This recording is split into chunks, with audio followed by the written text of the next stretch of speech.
And well, have you ever taken part in a talent show in high school or elementary school? Yes, I did a lot of shopping mall talent shows and I usually won, which was fun. Oh, That's how I was like, it gave me so much motivation to keep going because this game is crazy. You always question if you're good enough to make it. And it was those stupid like shopping mall talent shows and I would just come home with my little plastic trophy, like so proud. so your mom or dad would take you? They would drive me, see, so they did support, Uh-huh. but they were always like, now what do we do with all these plastic trophies? It was a joke for a long time. That's so cool. Yeah. How many do you think you've done? Ooh, I mean, they had this whole, they were killing it in, where was that?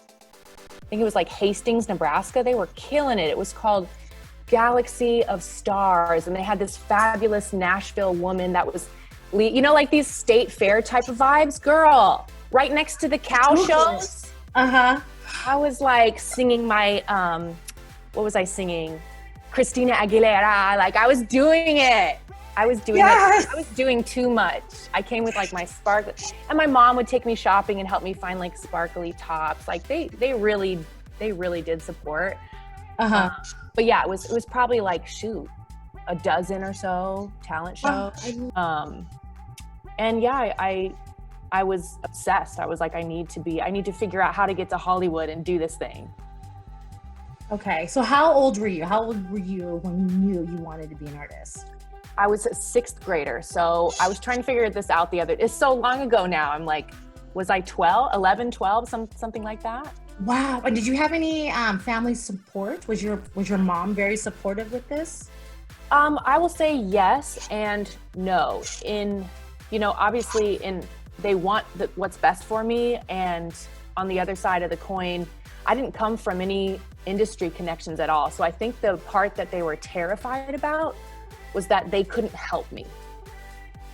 So while I had a lot of encouragement on one side, they were also terrified. It was this strange combination. What's your favorite job before becoming an artist? Oh, my favorite job before becoming an artist, the Dairy Queen drive-through girl. In Nebraska. See, I was even a queen back then, Dairy Queen. In Nebraska, people love blizzards, okay? So I just learned so much about people and how to run a business and how because now I have my own cosmetics line. So I've always enjoyed having these, I don't want to call it normal jobs. I also had a clothing store job that was really clutch. That taught me a lot about relationships with people that you've never met. I learned like personal style. So I actually love those jobs. I also had a job as a wedding singer that taught me a shitload about performing for people, for strangers. Interesting. Wow. And how old were you when you were working as a wedding singer? A wedding singer was, and I did it for 7 years. I did it while I was in Boston finishing up my music degree at Berkeley. Oh, wow. So it was my 20s, like 18 through like 22, until the time that my husband and I blew up on YouTube.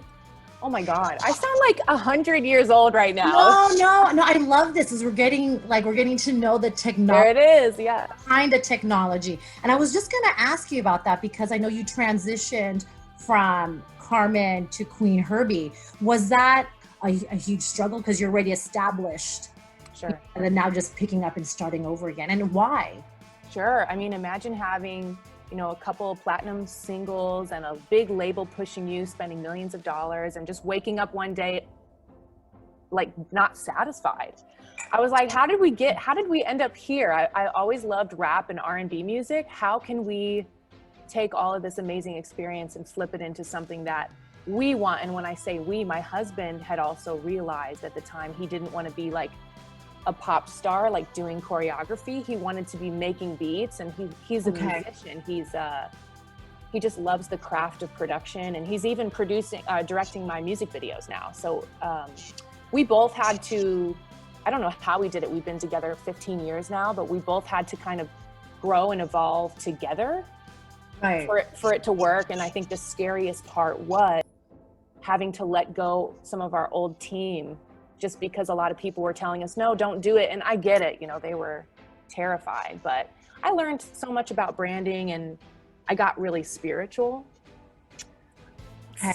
So I had that to support me too, this new understanding of my truth. And I knew it was going to take, what has it been now, 3 years of Qveen Herby before we would get back to a place of, Right. Okay. So with you saying that, what's like the emotion or overall emotion that dominates your music now? It seems like you're like very spiritual. Very spiritual. And I try not to be preachy because, again, I'm used to sitting in church twice a week, and I honestly that wasn't for me. That was not for me. But I love the themes of transformation and self-worth and confidence, because I believe that if you have self-worth or enough confidence, you can literally live your best life, which means that you're in alignment with your talents and you're basically benefiting the world rather than taking from it. Yes. Yes. So my superpower, I think, would be to channel that in my listeners, because that's going to be the most fulfilling thing for me, to know that they're living their best life and they're happy and they feel like boss bitches every single day. That's it for me. No, I love that. And then one of your posts, before I even read the caption, I'm like, ooh, this is like Addams Family meets Cardi B. What was the inspiration for that? And was that your idea? I wish I could take credit for a lot of these ideas are coming from my listeners. Oh, I see. Okay. Like that was actually made by one of my Russian fan clubs. And it just always blows my mind that even in Russia, even in a country where they don't predominantly speak English, they're understanding my brand and my aesthetic and the energy, and they're getting it to the point where like they make a piece of content that I can post that performs better than my content so it's like, oh my God, I'm sorry. So that they made that was like an app. Oh my God, I thought you came up with that. Oh my God, I need to get. I'm like, this is dope. Okay. Shout out to Qveen Herby, Russia. Yeah. The story behind your collab with Busta Rhymes. I knew that was like. Oh wow! So but I knew it's a long story. Yeah. So 10 years ago, my husband and I blew up on YouTube for covering a Busta Rhymes, Chris Brown, Lil Wayne song called "Look at Me Now." Remember the really fast one? Because I feel like I'm running and I feel like I got to get away. But I know that I don't, and I don't ever stop, because I know I got to win every day. See that I'm really going to pop me. Just know that you will never stop me. And I know that I can be a little cocky. You ain't never going to stop me. Every time I'm coming to jiggy, I said it, then I got to go, and then I got to get it, then I got to blow, and then I got to shut every little thing that you can think you'd be doing, because it doesn't matter, because I'm going to like, I was like, all I need to do is learn this song and I will have a complete life. And then like 90 million people watched it. So that's the history, and that's the reason I wrote a song to pay homage to him, because without that, I would not be where I am. Wow. There's my husband. Nick, say hi. I'm all in the background. I know. Like, we're in our loft. We have a loft, so it's just like a huge open space. It's like, so where are you? Yeah, where are you at right now? Where am I calling? This is downtown Los Angeles, which is such an artsy, cool, creative environment. We moved here a year ago, and I'm like never leaving. Thank you. I know, it's a vibe. I love it.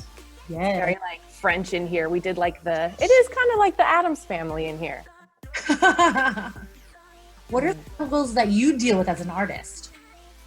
Ooh, I think one that just happened today. So we've been dropping a song every week leading up to my 9th EP. Okay. So the one thing that has worked for us since the beginning is consistency. So dropping every week is the most powerful thing we can do. Even if you have a label, or if you have a publicist, or if you have a marketing team, as an indie artist, I think the struggle is real, just to get enough eyeballs, and it's hard on social media to watch major label artists getting all these opportunities. And we're sitting over here like, okay, let's just try to make more amazing shit.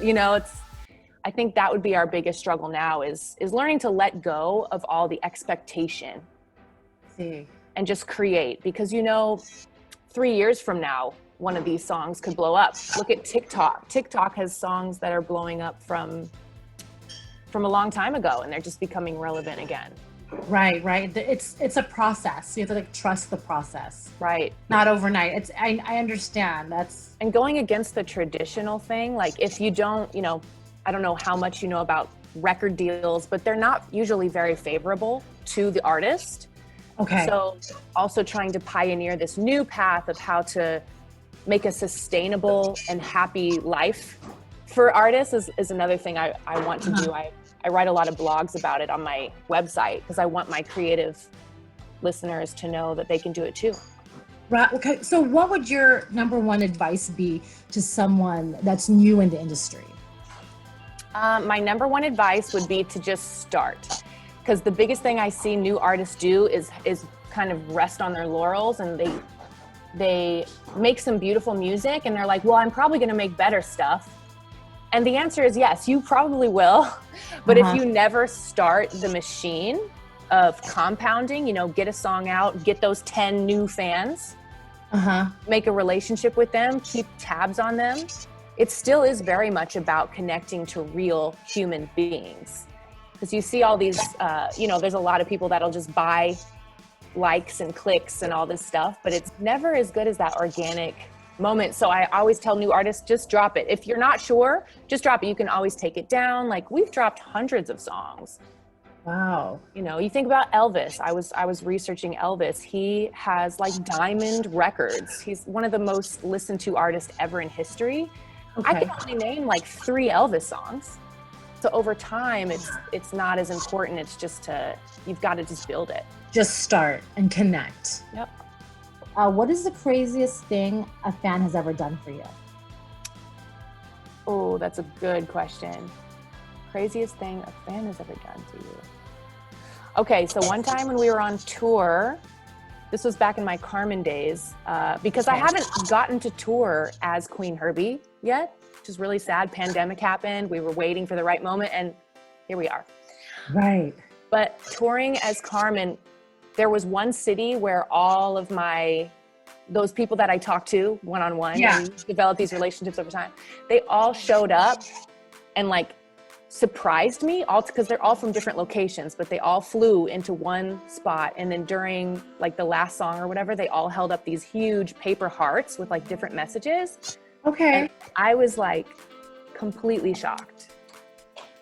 So they definitely still surprise me all the time with stuff like that. But I love, we call it Queendom Arts. I have a lot of artists, people that draw, paint, sculpt. Somebody crocheted a doll that looked like me. I mean, I'm forever impressed by the talent. Did they send that crochet doll to you? No, I need it though. I need it. Cool. Now, is it just your face or like a full-on body? It was a full doll with glasses. Like they went all out. That's dope. So back to what we were talking about earlier. So do you obviously connect to a lot of your fans? Yeah, it's scary. I mean, you're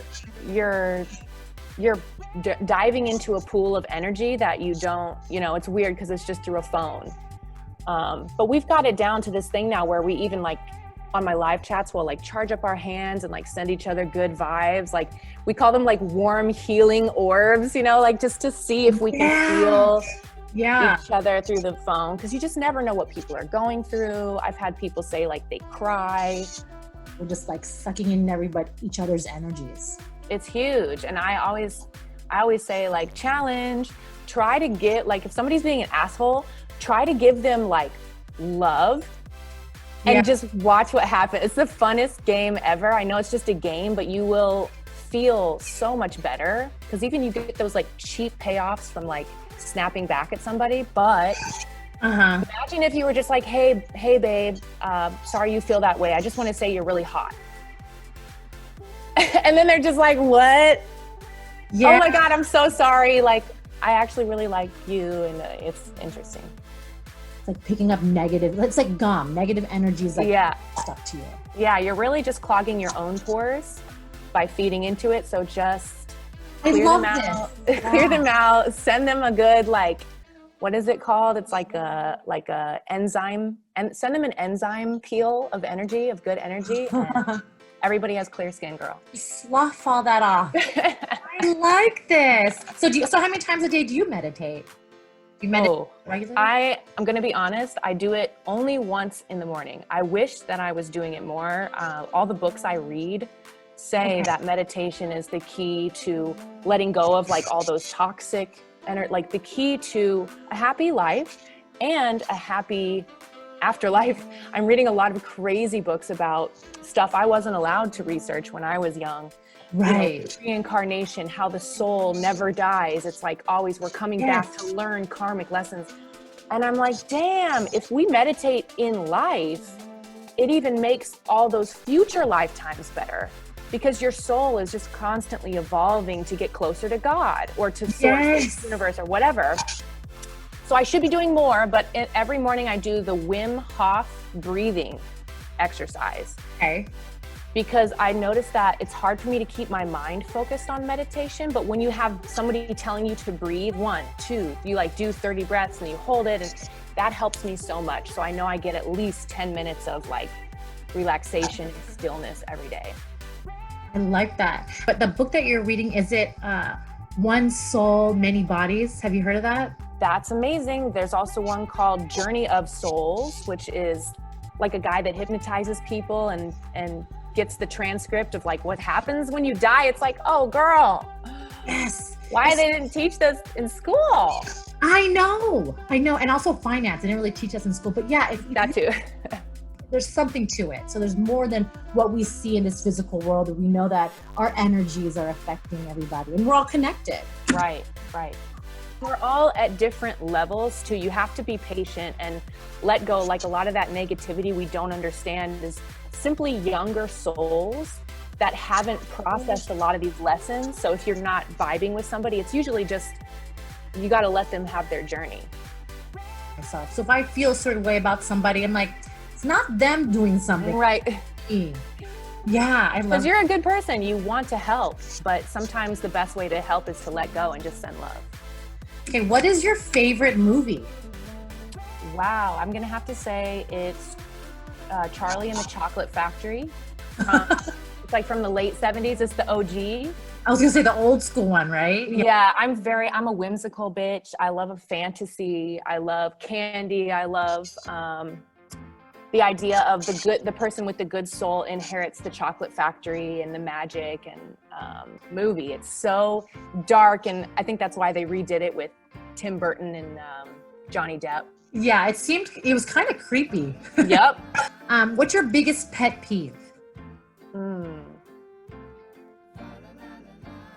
See, I've been letting a lot of this go. Let me think. Ooh. This is good. It's showing me how far I've come. Biggest pet peeve. I'm trying to think my husband leaves his socks on the floor sometimes. And I'm always like, this is so stupid. Why do I care so much about this? Something that you have to deal with. Right. I'm like, pick up your socks. Yeah. Okay. Have you ever been kicked out of a bar? No. Thank goodness. So are you a cat or a dog person? I'm a dog person. Okay, cool. Do you have a dog? I have 2 dogs. Okay. They are so fluffy. I think they're having a nap right now. Luna. Yeah, she's sleeping. She's like, you see her like right there. Oh yeah. Black ball of fluff. Yes. Hi, baby. This is their nap time. But I love cats too. I think cats are so cute, but Nick is allergic. I'm allergic to cats, but I have a hairless cat. They're kind of cute too. Those are majestic. Life advice for anyone. You will not treat anybody. Life advice for anyone. If you ever feel stuck in a rut, just pretend you're an alien that just landed on Earth. So if you ever feel like depressed or, you feel yourself spiraling into like anxiety, sometimes what I'll do is I'll be like, really pretend that you're an alien that's not from Earth, and you're just looking around and seeing things for the first time and touching things and smelling things and tasting things. It's like a way to bring all of your senses forward and appreciate the moment and appreciate stuff that you overlook. But I always think it's so funny if you're like I'm an alien now, and like it just distracts you from the bullshit. Yeah. And makes you really appreciate, because otherwise we miss it's the little things. Right. I've never heard of that. I mean, maybe I just like pretending to be an alien, but it works for me. So you've never read that anywhere. This is something from within. You're like, just pretend you're seeing something for the very first time and appreciating it. Girl, I must have read it somewhere. I've been reading, I have like 12 books right now I'm reading. It's probably in one of these books. But yeah, it's a great one. The first time I ever heard that. If you're ever stuck, girl, just pretend you're an alien that just got to Earth for the first time. Imagine how shook you would be. I know. First of all, like just breathing oxygen, because other planets don't have like the same like air composition. You're like, oh my God, like this is so crazy. And then you like sip coffee for the first time. Oh, just makes you appreciate if you can lose yourself that deeply. I don't know. No, I love that. And you start dressing differently. You're like, oh, if I was the alien, I would just wear this like feather boa out to Starbucks. Like, yeah, and do my makeup different. Yeah. Okay, where do you see yourself in 10 years? Oh, wow. In 10 years, I will have built an empire out of my brand. Qveen with a V has trademarks across the board. We're going to expand. We're going to do everything that I'm interested in, and we're going to help other people build their ideal lives. Like that. Yeah. Can you describe your life in one word? Happy. It's a tough one. Some people are like, what does it mean? I'm not happy all the time, but I have a lot to be happy about. Okay, if you can invite 3 people to SuShe, dead or alive, who would it be? Wow. Well, first I'd want to see if Walt Disney would even like sushi.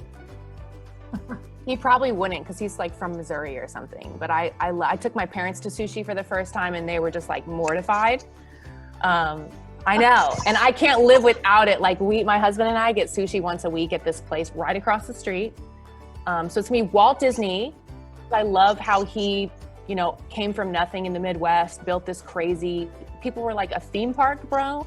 He just went all the way there. He inspired millions. I have to invite Oprah, because I just want to be in her aura for like an hour. Like, I wouldn't even say anything. I would just be there, like, watch her take phone calls and see what she eats and stuff. I admire her so much.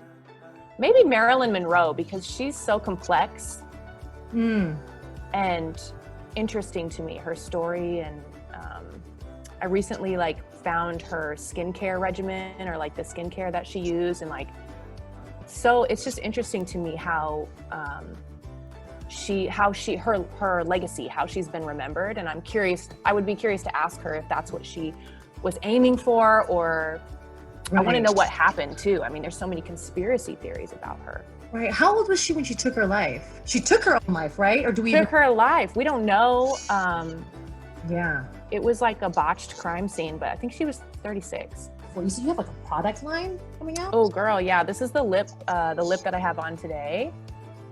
It's got my little logo on there, the dragons. Qveen, it's just queenstudio.com. Beautiful packaging.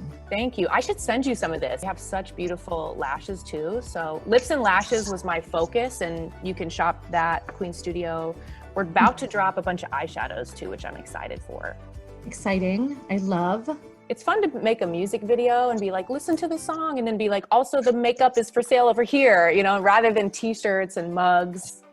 Well, makeup is huge. Everybody loves. I love makeup. One of my big hobbies is to go on YouTube and watch the YouTube tutorials. Yes. Live makeup, like primer was a game changer, and then the spray that you spray afterward, lashes. Yeah, it's fun. It's so fun. Who do you watch on YouTube? Who is your fave? Nikita Dragon. She's brilliant. I had no idea that she had transitioned. I just remember, because I love Asian girls, I was like, oh my God, this is a hot Asian girl. I'd follow her forever. Yeah, that's my friend. She is a force to be reckoned. She's about to, she's already building her empire, but she's over here hanging out every once in a while. We talk music, fashion, a very good soul. Yeah, I love that. So like attracts like. Yeah, well, I think so. I hope so. If that's, yeah, I guess your friend group really does speak for you. So I'm happy with that. You're just open, you're hitting the ball back, and it was just really easy. I love that. Yeah. Thank you for chit-chatting with me. I really appreciate it. I'm just feeling very grateful. I know, I was like, I need to stalk you. What is your handle, babes? Oh my God. So Jenny with the Y and then SuShe with an E. Perfect. Yeah. So I'm a sushi chef. So I'm actually a female sushi chef. That's why the last name SuShe.